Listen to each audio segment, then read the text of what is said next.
Hello, my name is Ron Dawson. I'm an author, managing editor for a filmmaking blog at Frame.io, and I dabble every now and then in political discourse on social media. Now, there's been a topic lately that's caused quite an upstir, and I've written about this so many times. I'm hoping that this video can do what my writing hasn't been able to do. I thought that maybe if you saw the smile on my face and saw the twinkle in my eye, that it would make a difference that my writing hasn't. And like all good lessons in life, I'm going to use a Star Trek analogy. There's this episode in Star Trek The Next Generation called Darmok. And it's an episode where the Enterprise has come across this new civilization, this new race of people called the Temerians. And they communicate in a way that's very unique. They speak in narrative structure and metaphor. And so even the universal translators can't really figure out what they're talking about, because they can create and understand the syntax of the Temerians, but unless you have an understanding of the Temerian stories and history, you won't really understand what the hell they're talking about. It would be like if I said to you, Romeo and Juliet at the balcony. You would have an image of romance and love and beauty. Or if I said to you, Vader and Luke above Endor, you'd have an image of father-son conflict and battles.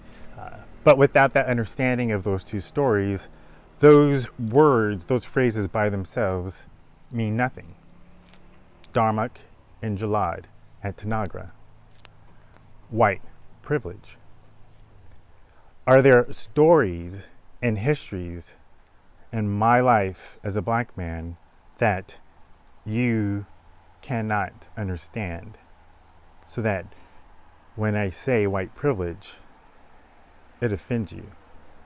Darmok and Jalad at Tanagra. I want to use this episode as an analogy and a metaphor to get across two important issues as it relates to this topic of white privilege. Communication and empathy. Communication. Darmok and Jalad at Tanagra. To the crew of the Enterprise, it means nothing. And in order to help the Enterprise crew understand what it means, the Temerian vessel beams Picard and their captain down to this planet. And they beam him down there with a knife in his hand, and the other captain has a knife in his hand. And so Picard's immediate response is, oh, this dude wants to throw down. They're beaming me down here with a knife. That is what Darmok and Jalad at Tanagra must mean. It got me thinking, what happens when what a person is communicating, the meaning of what a person is communicating, doesn't match with what the meaning of the person who's listening, right? Like, which one is more important? The meaning of the person doing the communicating, or the meaning of the person that's doing the listening? Which one is the most important? Well, actually, obviously they're both important, but I feel like at the end of the day, the intention at some point needs to matter, right? The intention of what I'm communicating to you, even if you're hearing something different, hopefully will matter. And if I can come halfway to you, if I can acknowledge the fact that what I'm saying to you isn't registering, if you're not understanding the words that are coming out of my mouth, as Chris Tucker would say, I can acknowledge that your understanding of what I'm saying is preventing you from hearing the meaning in my heart. If I can acknowledge that, perhaps you can acknowledge that, okay, I may not understand what Ron is saying, or what people of color are saying, but I don't think they have ill will or malintent when they say I have white privilege. Darmok and Jalad at Tanagra. What does it mean? What were the Temerians trying to communicate to the Enterprise? And it becomes clear to Picard that Darmok and Jalad at Tanagra is not a throwdown. It's not a threat. It's not them saying, I want to fight you. It's something else. That is similar to white privilege, right? There are some of you out there, when you hear that term, you are ready to throw down. It's offensive to you. You hear insult. There's actually one person on Facebook who told me that he equated the term white privilege to the N-word. Now, I don't have time, and it's beyond the scope of this video to go into how utterly fucked up that is of an understanding of the history of the word. I guarantee you, me telling you you have white privilege, in no fucking universe is that the same as you calling me a nigger. It just isn't. But here's the thing. I acknowledge the fact that for this guy, and for some of you, it is. Me saying you have white privilege feels as bad as if you were to call me a nigger. And as messed up as that is, I can acknowledge that. But Darmok and Jalad at Tanagra, what am I communicating really? And are you willing to hear me? That is why communication is important. That is why understanding is important.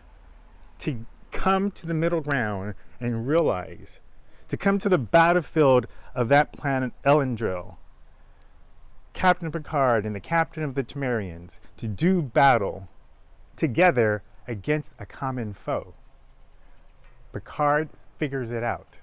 He figures out that Darmok and Jalad at Tanagra is about him and the captain of the Temerian ship going against this common foe who is coming to kill both of them. And that brings me to part 2, empathy. If you lack the understanding of what I'm truly trying to communicate to you, you will lack the empathy. And if you lack the empathy, then you will lack the motivation to affect change. Now, I know a lot of you out there want to affect change. You want to erase racism. You want to create racial harmony between two cultures, multiple cultures that seem to be at odds. And when you hear the term white privilege, you are offended and it stops you and you don't have the empathy. Darmok and Jalad at Tanagra, white privilege. What am I communicating?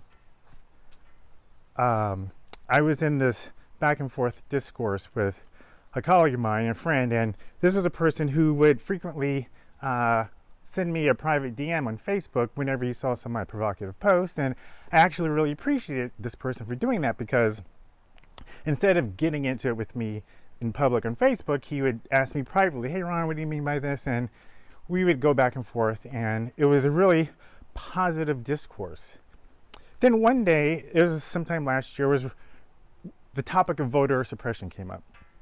Now this particular person is a very good-looking white man with a very successful business, and he comes from a foreign country, and in his country of origin, there is a group of minorities who have received certain benefits from the country's government. Now, the reason why this particular country gave this particular minority group all these benefits is because for hundreds of years, this particular country really screwed over this particular minority group. So it was a way of sort of paying them back. Reparations, if you will. Dirty term, dirty word, I know. Different topic, different video. Be that as it may, that was the reality of that particular person in that particular country, and he didn't take to it too well. He comes to this country, and he lives here now, and the topic of voter suppression came up, and this was right around the time, I believe, when the voting laws in one of the Dakota states was changed so that you had to have a physical address in order to vote. Now, almost everyone in that community who was woke, for lack of a better word, saw that as what it was, sort of like a veiled form of voter suppression. Why is that? Because so many Native Americans in that area don't actually have physical addresses. For whatever reason, if you live on a reservation, it's not uncommon to not have an actual physical address, like you use a P.O. box or something like that. And if you want to get to somebody's house, to say, oh, I live at the 2-story house across the street from the willow tree. But this person, this friend of mine, could not understand why you don't have a physical address. It was completely foreign to him. He didn't understand in some of the other communities in America where voting suppression was happening and people were having trouble voting, why you couldn't just go down to your local corner and vote at the ballot box. And so I said to this friend of mine, please don't take this to be offensive. Don't take offense of this, but I think your white privilege is showing. And I go on to explain the history of voter suppression and so on and so forth. Well, he told me right off the bat, I crossed the line. He didn't want to hear anything of it again. He admitted that he didn't read the rest of what I wrote.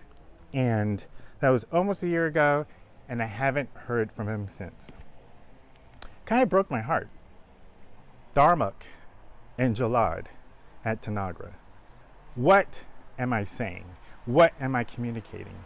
If you don't understand it, you won't have empathy.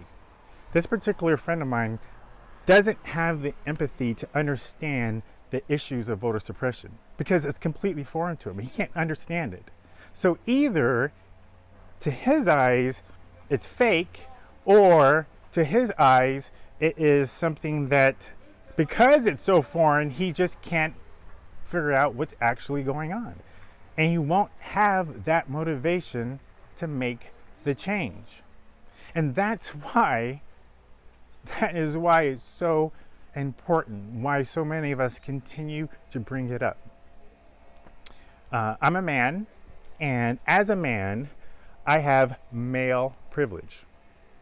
I've had female friends of mine call me on times when I have said things that were kind of insensitive or ignorant as it related to my male privilege. And I understood that they aren't sexist in telling me that. They are trying to open my eyes to something that is a reality for them because of how they live and experience their world as a woman versus mine. We travel a lot. I'm here in Germany right now, and I frequently go running, and I will go running in neighborhoods I've never been before. Zero fear. I'm going running at night in St. Louis, zero fear. Wearing earphones, listening to podcasts, no fear. I can go into a parking garage with no fear. If I'm walking down the street and I hear footsteps behind me and I turn around and I see a gentleman, regardless of how he's dressed, whether he's in a suit or whatnot, I have no fear. My heart rate does not increase. My blood pressure does not increase. I don't start sweating. I don't start clasping at a weapon or a potential weapon when I hear footsteps behind me. Because as a man, I have a way of being in this world that prevents that fear from happening. It's a male privilege that I have. And in acknowledging that, I am not a bad person for having it. There is a way of being in this world that if you're white is different than if you're black. That when you hear the president say something like, go back to where you come from, if it doesn't instill or put in you a sense of fear or concern or existential crisis in terms of what it means to live in a country where the leader says something like that, chances are you're white. And if you don't have that fear, that is a privilege.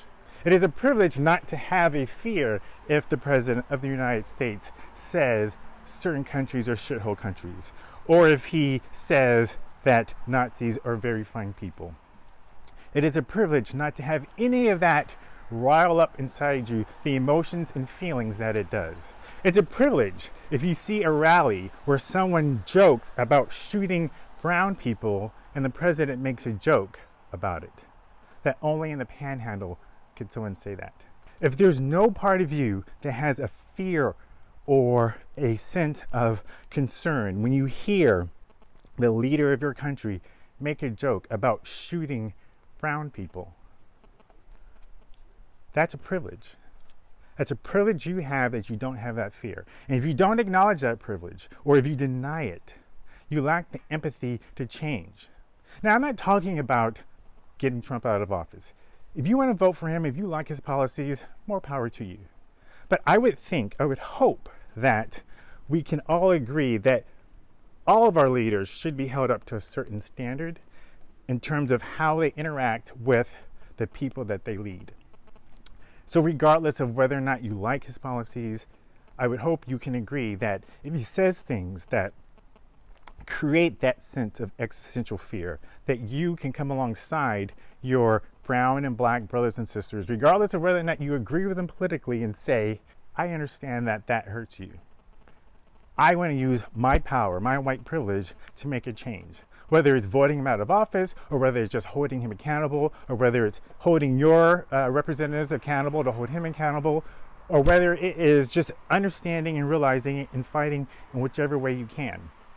Darmok and Jalad in Tanagra. White privilege, male privilege. What am I saying? What do I mean? Do you have the understanding and the empathy? In that Star Trek episode, the captain of the Temerian ship is played by Paul Winfield, which for this particular analogy actually works out great because Paul is a black man. And he ends up dying. Spoiler alert. But before he does, Picard figures it out. He figures out what Darmok and Jalad at Tanagra means. And he fights alongside the captain against this monster to defeat it. He fights. We want you to come alongside us and fight this monster. And by monster, I mean racism, hatred. Sometimes that monster looks like our president. Not all the time, but sometimes.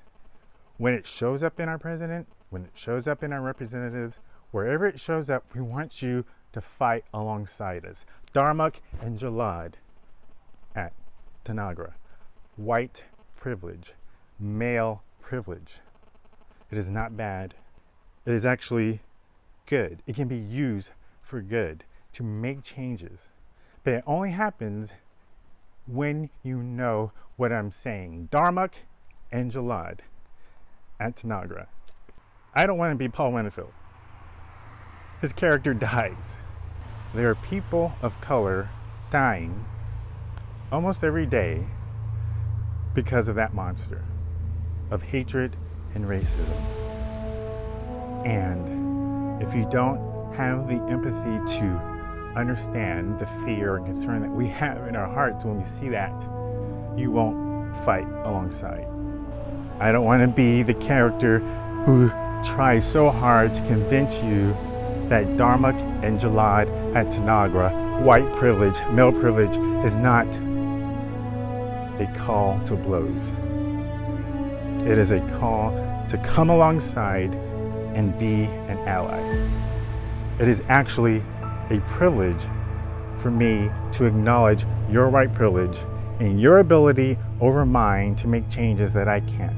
I don't want to be Paul Winfield, but I need you to be Picard. I need you to reach down deep inside and be badass motherfucking Jean-Luc Picard of the USS Enterprise.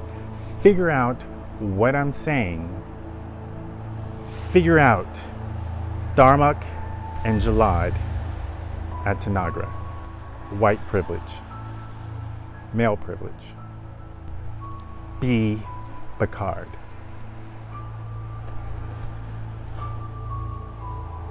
And that's all I'm going to say about that.